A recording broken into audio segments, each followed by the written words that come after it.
జై Srimannarayana. Hi friends, welcome to our channel Shekhar vlogs. Friends, ఈరోజు మనం తెలంగాణలోని అతిపెద్ద శ్రీ వెంకటేశ్వర స్వామి వారి దేవాలయం వద్ద ఉన్నాము. ఇదేనండి శ్రీ స్వర్ణగిరి దేవాలయము. ఈ ఆలయం గురించి పూర్తి వివరాలు ఈ వీడియోలో మీకు అందిస్తాను. వీడియోని స్కిప్ చేయకుండా పూర్తిగా చూడండి. వీడియో నచ్చితే లైక్ చేయండి, షేర్ చేయండి. ఇప్పుడు మీరు చూస్తున్నారు కదా, ఇదేనండి దేవస్థానం యొక్క కమాను. ఈ కమాను ద్వారా మనం ముందుకు వెళ్లాల్సి ఉంటుంది. పదండి, నాతో పాటు మీరు కూడా వచ్చేయండి. ఇక్కడ చూస్తున్నారు కదా బ్రహ్మరథం. బ్రహ్మరథాన్ని దర్శించుకొని మనం ఇంకాస్త ముందుకు వెళ్లాల్సి ఉంటుంది. పదండి.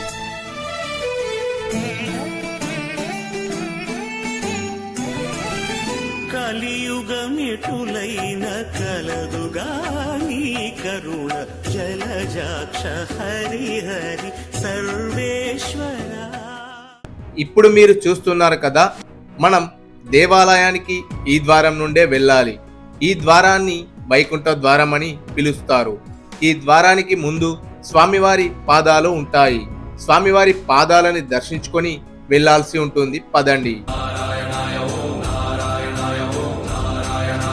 ఇక్కడ నుండి మెట్లు ప్రారంభం. ఇక్కడ మొత్తం 108 మెట్లు ఉంటాయి. ఈ మెట్లు ఉన్న మండపాలకు దశావతార మండపాలు అని పిలుస్తారు. మొత్తం 10 మండపాలు ఉంటాయి. 10 మండపాలలో స్వామివారి 10 అవతారాలు మనం దర్శించుకోవచ్చు. వీటిని మొత్తం పాలరాతితో అద్భుతంగా మలిచారు. తిరుపతిలో అలిపిరి మెట్ల మార్గంలో స్వామివారి దశావతారాలు ఎలా అయితే ఏర్పాటు చేశారో, ఇక్కడ కూడా మెట్ల మార్గంలో అలాగే ఏర్పాటు చేయడం జరిగింది. దశావతారాలు ఏవైతే ఉన్నాయో ఈ వీడియోలో మీకు చూపిస్తాను, చూసేయండి.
పాపమెంత కలిగినా పరిహరించేందుకు దశావతారాలను దర్శించుకుంటూ వెళ్తే 108 మెట్లు ఎక్కామా అనే భావన అనిపించదు.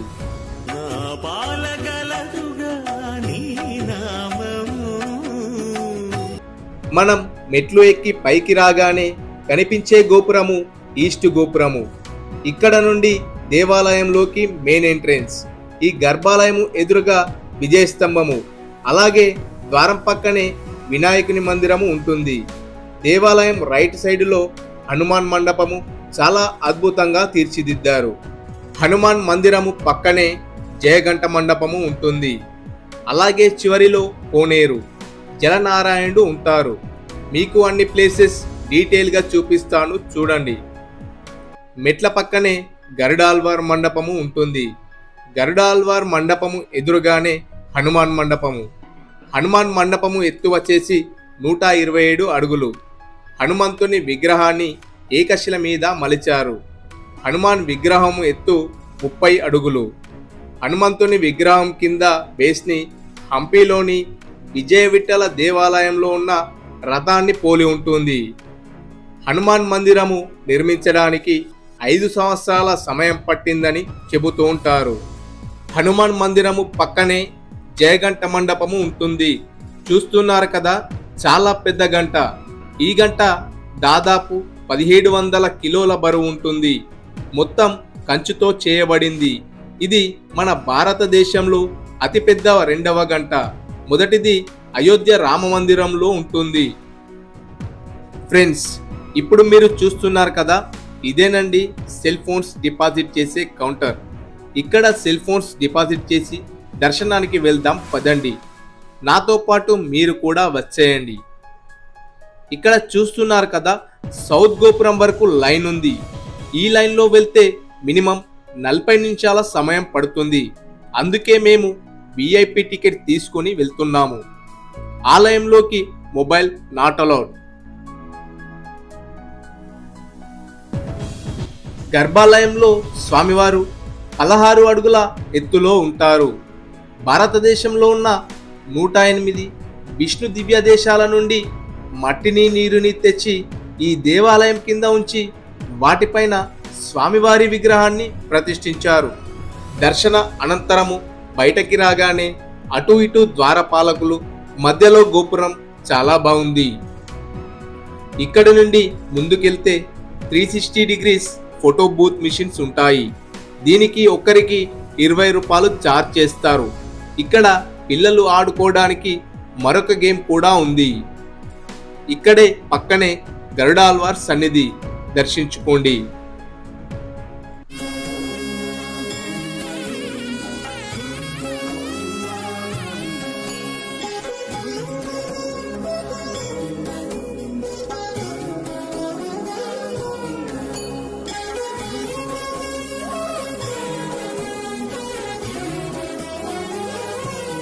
గరుడాల్వార్ సన్నిధి పక్కనే శ్రీ భూవరాహ స్వామివారి సన్నిధి, దాని పక్కనే శ్రీ లక్ష్మీ నరసింహ స్వామివారి సన్నిధి ఉంది.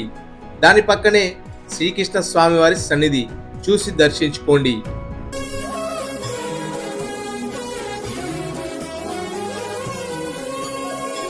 ఎన్ని జన్మల పుణ్యమో నీకిన్ని సేవలు చేయగా. మెట్లు దిగి మనం కాస్త ముందుకు వెళ్తే మనకు జలనారాయణుడి సన్నిధి ఉంటుంది. పదండి వెళ్దాం. ఎన్ని జన్మల పుణ్యమో నీకిన్ని సేవలు చేయగా. ఎన్ని జన్మల పుణ్యమో నీకిన్ని సేవలు చేయగా. 7 కుండల దేవరా ఈ భాగ్యమంతా మాదిరా. 7 కొండల దేవరా ఈ భాగ్యమంతా మాదిరా. ఎన్ని జన్మల పుణ్యమో నీకిన్ని సేవలు చేయగా.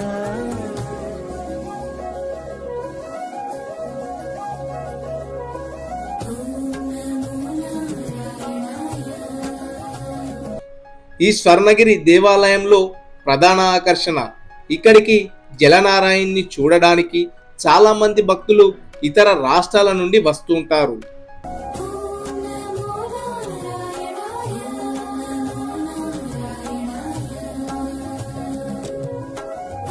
మేలుకొనగా నువ్వు మేలుకో స్వామి, ఇది నిత్యము మా కొసగిన సేవా భాగ్యము. కౌసల్యా సుప్రజా రామ పూర్వా సంధ్యా ప్రవర్తతే. ఉత్తిష్ఠ నరశార్దూల కర్తవ్యం దైవమాన్నికం. జలనారాయణుడి సన్నిధి కాట్మాండ్, నేపాల్లో చూసి ఇక్కడ హైదరాబాద్లో ఏర్పాటు చేయడం జరిగింది. అందంగా అద్భుతంగా ఉంది. రాత్రి వేళలో చూడడానికి 2 కళ్ళు కూడా సరిపోవు, అంత బాగుంటుంది ఈ ప్రదేశం. ఈ విగ్రహ బరువు 2500 కిలోలు ఉంటుంది. కోనేరికి 4 మూలాల్లోనూ మన 4 వేదాలకు ప్రతీకమైన విగ్రహ మండపాలు కనిపిస్తాయి.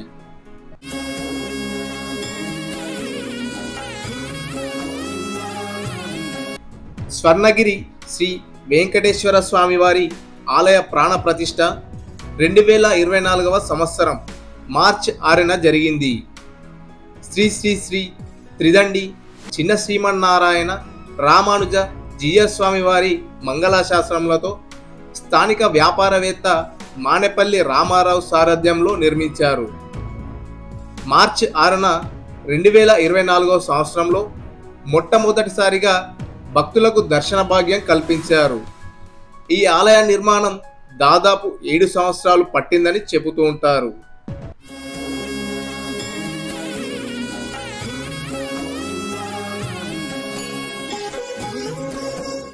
తెలంగాణలో భువనగిరి దగ్గరగా వెలిసిన ఈ ఆలయంలో అడుగడుగున దైవత్వం ఉట్టిపడే విధంగా ఎన్నో ఆసక్తికర అంశాలతో ఈ ఆలయాన్ని నిర్మించడం విశేషం. 22 ఎకరాలలో నిర్మించిన ఈ ఆలయానికి చుట్టూ ఎన్నో నిర్మాణాలు కూడా జరుగుతున్నాయి. ఆలయం అంతా పల్లవ, విజయనగర చోళ, చాళుక్యుల శిల్పరీతులతో అద్భుతంగా తీర్చిదిద్దారు. కలియుగమిటులైన కలదుగా నీ కరుణ జలజాక్ష హరిహరి సర్వేశ్వరా. ఇదేనండి ప్రసాదం కౌంటర్. ఇక్కడ లడ్డు, పులిహోర, వడ, మహాప్రసాదం అందుబాటులో ఉంటాయి. రాత్రి వేళలో ఆలయం అంతా విష్ణునామాలతో లైటింగ్తో చాలా అద్భుతంగా ఉంటుంది. జలనారాయణ్ణి సందర్శించే ముందు మనకు జ్యోతి వెలిగించే ప్రదేశం ఉంటుంది. ఇదేనండి జ్యోతి వెలిగించే ప్రదేశం. భక్తులు ఇక్కడ జ్యోతి వెలిగించుకొని వారి మొక్కులు చెల్లించుకుంటారు. ఇక్కడి నుండి కాస్త ముందుకు వెళ్తే మనం మరొక స్వామి వారిని దర్శించుకోవచ్చు. స్వామివారి పక్కనే సమాచార కేంద్రం. సమాచార కేంద్రం పక్కనే శ్రీవారి రథం ఉంటుంది. స్వామివారిని ఉత్సవాలకు వినియోగించే రథం ఇదేనండి. అద్భుతంగా ఉంది కదూ. ఈ రథం వచ్చేసి 40 అడుగుల ఎత్తులో ఉంటుంది. సుందరంగా ఉంటుంది.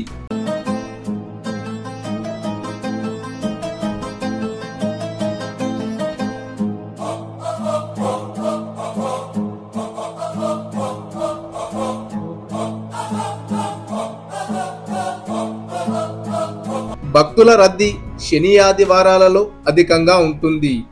ఆలయం వెనుక వైపు అందంగా అద్భుతంగా తీర్చిదిద్దిన తోరణం మనల్ని స్వాగతం పలికే విధంగా ఉంటుంది. పక్కనే స్వామివారి విగ్రహం. సాక్షాత్ శ్రీవారు దర్శనమిస్తున్నట్లు ఉంటుంది. మీరు కూడా చూసి దర్శించుకోండి.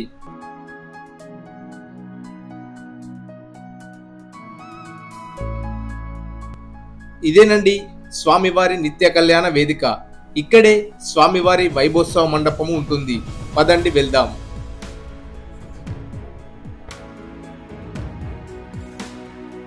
ఇదేనండి స్వామివారి నిత్య కళ్యాణ వేదిక. ఇక్కడే ఒకేసారి 1200 మంది కూర్చొని స్వామివారి కళ్యాణాన్ని తిలకించడానికి వీలుగా స్వామివారి కళ్యాణ మండపాన్ని నిర్మించారు. ఇక్కడ సాంప్రదాయ నృత్యాలు నిర్వహిస్తుంటారు.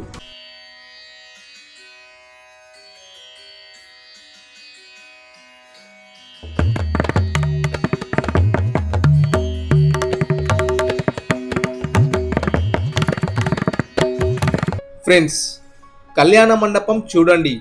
అందంగా అద్భుతంగా ఉంది కదూ. ఇక్కడ చూస్తుంటే స్వర్గంలో ఉన్నామా అనే భావన కలుగుతుంది.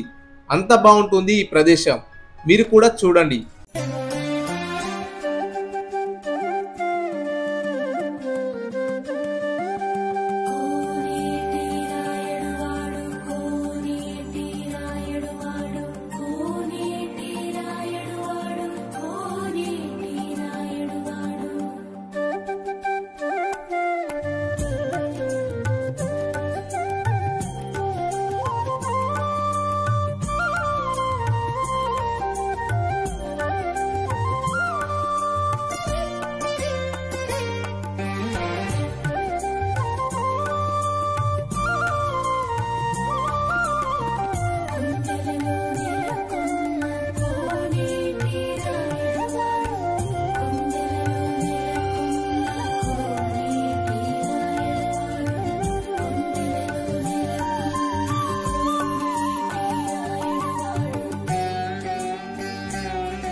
ఫ్రెండ్స్, ఇదేనండి అన్నప్రసాద మండపం.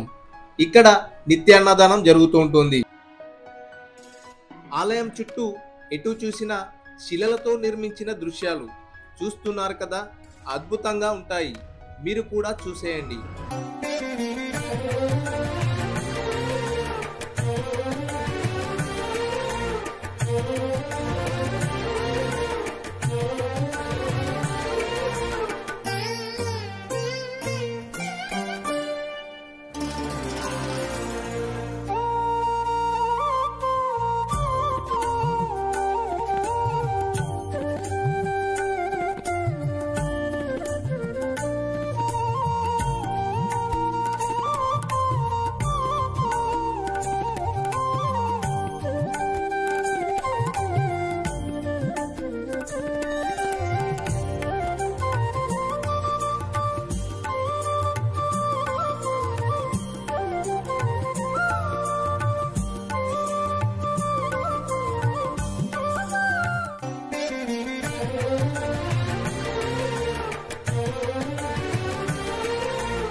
గరుడాల్వార్ వెనకాలే కొబ్బరికాయలు కొట్టే ప్రదేశం ఉంటుంది.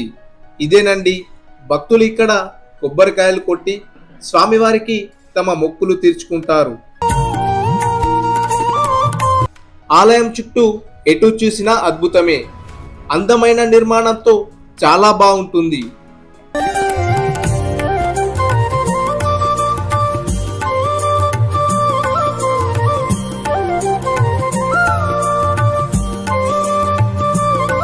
స్వర్ణగిరి పుణ్యక్షేత్రానికి వచ్చిన భక్తాదులు శ్రీ వెంకటేశ్వర స్వామి పొంగే బంగారం అంటూ భక్తాదులకు సిరి సంపదగా తోడై ఉంటారు. కోరుకున్న కోరికలు తప్పకుండా నెరవేరుతాయి. సంతాన భాగ్యం లేని వారికి సంతాన భాగ్యం కలగజేస్తాడు. ఫ్రెండ్స్, మీరు ఎప్పుడైనా స్వర్ణగిరి దేవాలయంకి వచ్చారా? వస్తే ఎలా అనిపించిందో కామెంట్ రూపంలో చెప్పండి. ఈ వీడియోని మీ ఫ్రెండ్స్కి, ఫ్యామిలీస్కి షేర్ చేయండి. మరొక ఆలయ సందర్శనతో మళ్ళీ కలుద్దాం. అంతవరకు సెలవు.